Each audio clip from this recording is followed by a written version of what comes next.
যদি একটি গাড়িকে 1 বছরের জন্য ইট সিমেন্ট দিয়ে তৈরি প্রাচীরের মধ্যে আটকে রাখা হয়, তাহলে 1 বছর পর সেই প্রাচীর ভাঙলে গাড়িটা কি চালু হবে? 1 বছর আগে এক টিম প্রথমে গাড়ির চারপাশে লাল ইট দিয়ে ঘিরে দিয়েছিল এবং উপর থেকে সিমেন্ট ঢেলে দিয়ে গাড়িটাকে পুরো 1 বছরের জন্য চারদিক থেকে বন্ধ করে রাখা হয়েছিল।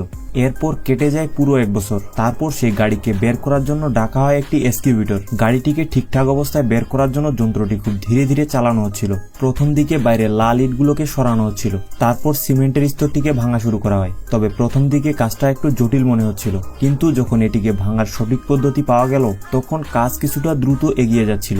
ইট আর সিমেন্টের পুরো স্তর ভাঙা শেষ হলে দেখা গেল গাড়ির জানালাগুলো সিমেন্টে আটকে আছে এবং পিছনের অংশ কিছুটা চেপে গেছে, এমনকি পুরো গাড়ির গায়ে সিমেন্টের টুকরা লেগেছিল। দরজা খোলার চেষ্টা করলে দরজা কোনো মতেই খুলতেছিল না। শেষে কোনো উপায় না পেয়ে এক্সকিউভেটর দিয়ে জোর করে দরজা ভেঙে ফেলা হলো। গাড়ির ভিতরে তখন পুরোটাই মাকড়াসার জালে ভরে গেছিল এবং মোটা ধুলোর স্তরের কারণে গাড়িটিকে অনেক পুরনো দেখাচ্ছিল। এমনকি গাড়িটির নিচের দিক থেকে কেমন জানি পচা দুর্গন্ধ বেরোয় আসতেছিল। এখন প্রশ্ন হলো, এত খারাপ অবস্থার মধ্যেও কি গাড়িটি চালু হতে পারে? এরপর গাড়িতে তেল দেওয়া হলো আর ইঞ্জিন স্টার্ট করতে এক অবিশ্বাস্য ঘটনা। গাড়িটি শুধু চালু হলো না, বরং ধীরে ধীরে চলতেও শুরু করে দিল।